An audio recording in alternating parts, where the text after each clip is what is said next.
उनके मन में कभी ना कभी एक बार ये विचार जरूर आता है कि हम सब कुछ जान लें, हमारे अंदर वो शक्ति उत्पन्न हो जाए कि हम किसी के भविष्य के बारे में और किसी के भी बारे में कुछ भी गुप्त बातों को जानने की हमारे अंदर शक्ति उत्पन्न हो जाए। ऐसा मनुष्य के जीवन में होता है और उनके मन में ये विचार कई बार आता भी है।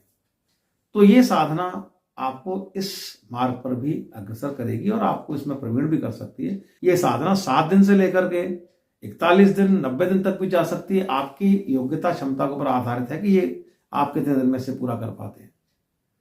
कई बार ऐसा होता है कि जैसे ज्योतिष है, प्रश्न कुंडली डाल करके आप किसी के बारे में ये जान सकते हैं कि इसके जेब में पैसे हैं कि नहीं, रुपए हैं कि नहीं, लेकिन उनके बारे में बहुत गहनता से जानकारी करना, कितने नोट हैं, कौन सा नोट कितने का है, क्या नंबर है, ये सब चीज़ें, ये और ज़्यादा गहरी बात हो गई। न्यूमरोलॉजी जिसे हम अंक विज्ञान कहते हैं, जिसमें कीरो की महारत हासिल थी, तो वो भी इससे रिलेटेड हो, वो भी इससे ही संबंधित है। यानी ये सारी विद्याएं, वो सब विद्याएं इसी से संबंधित है। मस्तक देख करके, हाथ देख करके जो भी चीज़ें जानी जाती हैं, वो सारी विद्याएं इससे संबंधित है। एक और जो आपको महत्वपूर्ण बात बताता हूँ कि आपने यूट्यूब पर वीडियो देखे होंगे, वो लोग मंत्र भी बता रहे हैं, वो लोग साधना भी बता रहे हैं। देखिए, मंत्र कभी भी यूट्यूब पर उस तरीके से प्रसारित या प्रचारित नहीं किए जाते। इनकी एक गरिमा होती है, एक इनका विधि है, एक साधना का ढंग है। जो मंत्र हैं वो हमेशा पर्सन टू पर्सन हमारे माध्यम हमारे साथ जुड़े हैं, या जो इसके साधक हैं वहां से प्राप्त चीजें जो प्रामाणिक होंगी वो आप तक पहुंचेंगे। ये कभी भी ऐसे सामने बोल करके नहीं बोलेगा ये देखिए ऐसे कर लीजिए और ये मंत्र ऐसे हो जाए, ऐसे कभी नहीं होता।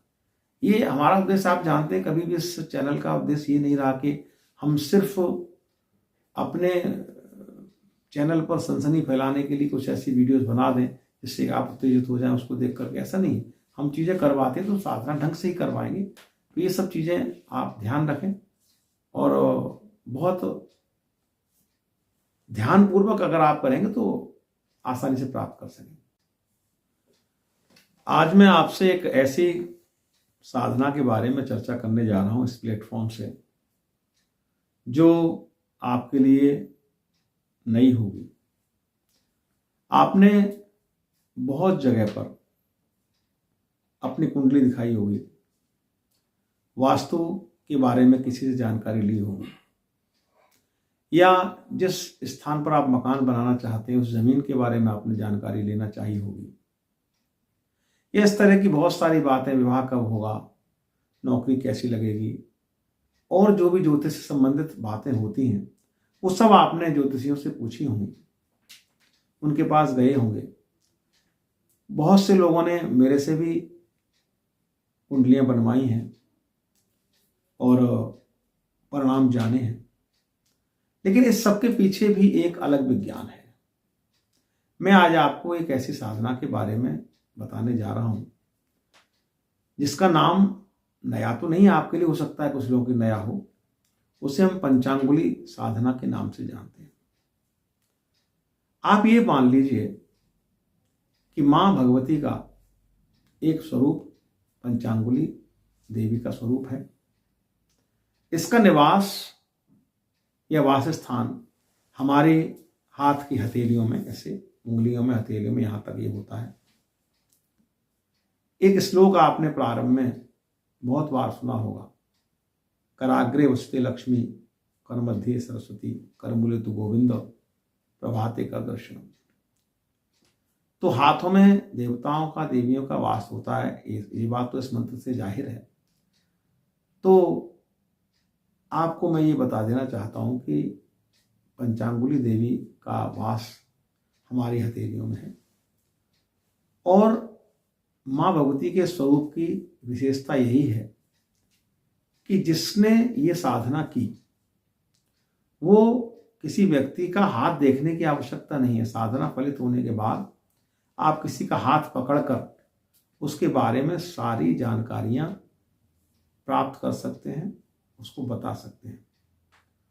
और ऐसी जानकारियां, ऐसी गहराइयां जो कुंडली से कोई बहुत सशक्त ज्योतिषाचार्य होगा वो ही बता पाएगा।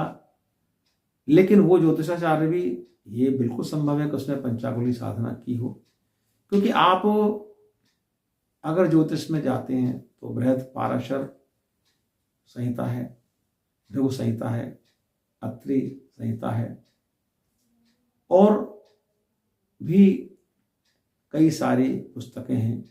इनका ज्ञान प्राप्त करने के बाद भी आप महज एक ज्योतिषी बन पाते हैं। लेकिन अगर आपको इसमें त्रिकालदर्शी बनना है, अगर आपको इसमें सिर्फ और सिर्फ गणित से काम न लेकर के माँ भगवती की साधना करके, उनकी कृपा प्राप्त करके आपको अगर ऐसी चीज़ें भी अपने मस्तिष्क में उत्पन्न करनी है जिससे कि आप बिना कुंडली के सिर्फ हाथ पकड़ करके ही बता सकें, तो इस साधना की महती आवश्यकता है। इस वीडियो में मैं आपको इसकी कुछ जानकारियां देना चाहता हूं कि ये साधना YouTube पर अगर आप डालेंगे तो मिल सकता है आपको, लेकिन उसमें अलग अलग लोगों ने अलग अलग प्रकार से बताया है। कोई कहता है कि 84,000 जाप करिए, कोई कहता है कितने जाप करिए, अलग अलग प्रकार से लोग बताते हैं। लेकिन मैं आपको बहुत साधारण रूप से और केवल 7 दिन की साधना बताऊंगा, जिस साधना में आप इस कार्य को कर सकते हैं आसानी से। और कुछ सावधानियां, कुछ सामग्रियां, यंत्र वगैरह इसमें आवश्यकता होती है, वो सब आपसे हम अगले वीडियो में या जब आपसे बात होगी उसमें हम चर्चा करेंगे। यहाँ तो मैं आपको ये बताना चाहता हूँ कि 41 दिन तक अगर आपने साधना कर ली तो ये पूर्ण हो जाएगी। 7 दिन की भी साधना होती है, अलग अलग प्रकार की है। एक बात पर आपका मैं ध्यान आकृष्ट करना चाहता हूँ कि पश्चिम में एक बहुत बड़े ज्योतिषाचार्य कहिए के भविष्यविद हुए हैं जिनका नाम कीरो है, जिससे नाम से परिचित। उनकी भविष्यवाणियाँ विश्वविख्यात हैं। भारतवर्ष के बारे में भी उन्होंने बहुत सारी भविष्यवाणियाँ की हैं और पूरे विश्व में हर जगह के लिए उन्होंने भविष्यवाणियाँ की हैं, वो बहुत सटीक भी निकली हैं। तो आपकी जानकारी के लिए बता दूं कि उन्होंने भी भारतवर्ष में आकर के, यहाँ आकर के उन्होंने पंचांगुली साधना की थी और उसमें सिद्धहस्त होकर के गए थे, तो उनको ये सिद्धि एक प्रकार से ये प्राप्त हुई थी। तो भारतवर्ष में बहुत सारी विद्याएं हैं जिनमें से ये एक बहुत विशेष रूप से करने वाली विद्या है। तो इसके लिए हम जो दिन चुनते हैं, शुक्ल पक्ष की तृतीया, पंचमी, सप्तमी या फिर पूर्णमासी से प्रारंभ करते हैं। इसमें पंचांगुली देवी का चित्र, उनका यंत्र, स्फटिक माला और प्राण प्रतिष्ठा होती है यंत्र की और उनकी मूर्ति की। समय जो इसका है वो ब्रह्म मुहूर्त 3 से 5 के बीच में उतना आपको करना होता है। मंत्र वगैरह की जानकारी आगे आपको देंगे जो लोग इच्छुक होंगे। हम करीब 100 लोगों की टारगेट लेके चल रहे हैं जो लोग इस काम को करना चाहते हैं। और एक बात आप समझिए, देखिए आपको जीवन में हर चीज, ऐसा नहीं है कि आप क्लीम मंत्र की साधना कर रहे हैं या किसी और चीज की साधना। देखिए साधना का मतलब होता है किसी चीज को साधना,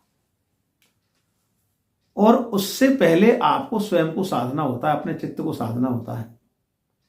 आप मांस भक्षण न करें, मदिरा पान न करें, जो भी त्याज्य वस्तुएं हैं, जो भी त्याज्य क्रियाएं हैं साधना के अंतर्गत, वो सभी आपको पालन करनी है। ब्रह्मचर्य व्रत का धारण करें आप अपने अंदर। और ब्रह्मचर्य व्रत जो है मन से होता है, वचन से होता है, कर्म से होता है, बहुत सारी चीज़ें होती हैं। ये सारी चीज़ें आपको साधना में करनी होंगी। सिर्फ ऐसा नहीं है कि एक साधारण क्लीम मंत्र आप जैसे कर रहे हैं तो क्लीम मंत्र के आपने कह दिया कि गुरु जी हम तो मानसिक कर रहे हैं, हमारे घर में ये हो गया, हमारे घर में वो हो गया, अब ऐसे कर लें, अब वैसे। बहुत सारे लोग प्रश्न करते हैं तो मैं उनको बोल देता हूँ ठीक है, अगर ये परेशानी आ गई तो ऐसा कर लें। लेकिन साधना में ये सब नहीं होता। साधना का अर्थ है साधना, उसमें अगर कृच्छ नहीं है, कृच्छता नहीं है, उसमें अगर कठिनता नहीं है, उसमें कोई बहाना नहीं चलता, उसमें कोई चीज़ नहीं चलती, वो फिर या तो प्राप्त होती है या नष्ट हो जाती है। नष्ट हो गई तो भी जिम्मेदारी आपकी, आप कितना कर पाए। फिर ये आप शिकायत मुझसे नहीं करेंगे कि गुरुजी ऐसा हो गया इसलिए ऐसा हो गया, वो बस बात खत्म वहीं पर हो जाती। फिर दोबारा से फिर किसी मुहूर्त में आपको फिर से वो करनी पड़ेगी। तो ये सब बातें आप समझ लीजिए। मैंने एक मोटी जानकारी आपको इसमें दी है। 7 दिन में कर सकती है। साधना के दौरान पीले वस्त्र पहनेंगे आप, पूरा पूर्व की ओर मुख करके बैठेंगे, पीले रंग का आसन होगा, पीले वस्त्र धारण करेंगे। और जो मोटी मोटी चीज़ें मैंने आपको इसमें बता दी हैं, मुख्य रूप से एक ये माँ भगवती के पंचांगुली स्वरूप की साधना है, ये आप समझ लीजिए। और एक बात आप ध्यान रखें कि हम जिस इष्ट की भी साधना करते हैं, हमको उसके अनुसार अपने आप को ढालना होता है। अगर आप हनुमान जी की साधना कर रहे हैं तो पूछने की आवश्यकता नहीं है, जो उनका स्वभाव है उसी स्वभाव के अंतर्गत आपको जाना पड़ेगा। ऐसा नहीं है कि आप हनुमान जी की साधना कर रहे हैं और आप कुछ भी खा पी रहे हैं, कहीं भी उठ बैठ रहे हैं, कुछ भी बोल रहे हैं, किसी से भी वो कर रहे हैं, भगवान राम की बुराई कर रहे हैं, भगवान शिव के बारे में कुछ भी बोल रहे हैं। ये सब चीज़ें नहीं होंगी। आप ये मान लें कि हर इष्ट के अपने कुछ नियम होते हैं। उन नियमों में बंध करके अगर आप साधना करते हैं, मन से साधना करते हैं, अपना पूरे उससे साधना करते हैं मनोयोग योग से, तो वो फलित भी होती है। बाद में जो भी इसकी सामग्री इसमें प्रयोग होती है, वो सारा करने के बाद जो कुछ भी इसमें सामग्री है उसको अंत में हम किसी नदी में या कुएं में विसर्जित कर देते हैं। तो इस वीडियो में इतनी ही जानकारी।